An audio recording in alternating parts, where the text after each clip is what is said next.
Coming into the 2025 season, we have an update from Jorge Prado talking to David Pingree on the Whiskey Throttle Show, saying, quote, "Coming into the 2025 season, I expected to have a bit more riding than I actually did. I took my time off after the last GP. We did some testing, and I took my time off. Then, as soon as I got back, I had a little issue there and had to have a break for a few weeks. Then I got back and had another little issue. It wasn't a smooth beginning. Now, obviously, this is from when he crashed and, the possible concussion or arm injury, whatever.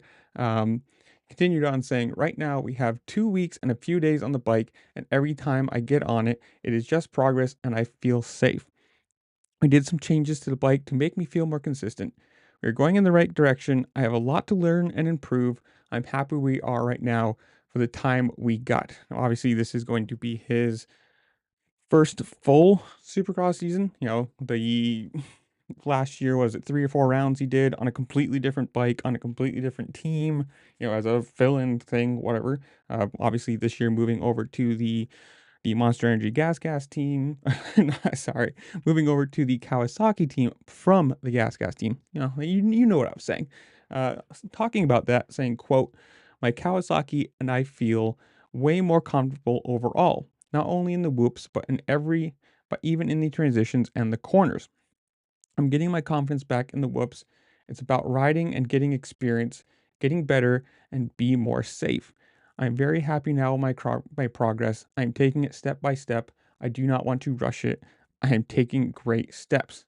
Now, I mean, obviously, this is good news, that he's not super injured or that he's at least back riding. I mean, obviously, 2 weeks on the bike is not a very long time, but we still have a few, what is it, 13, 14 days or something like that before A1. So he's got some more time to do some more testing and feel a little bit better about it.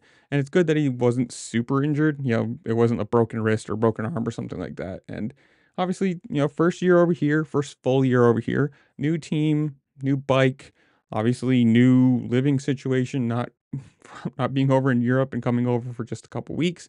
He's going to be here for the whole year, and we'll see how he does. I mean, obviously, he is an absolutely incredible talent. You MX2, MXGP winner, championship winner.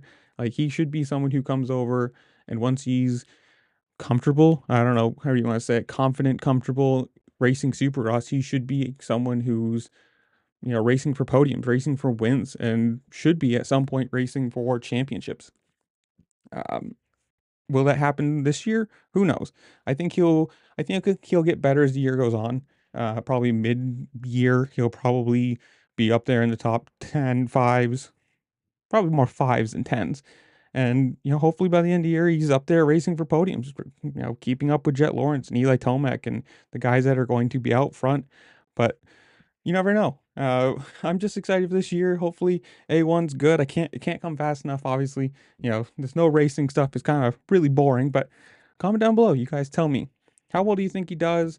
Where does he finish A1? Do you expect him to be a title contender this year? Whatever it is, comment down below. Tell me what you think.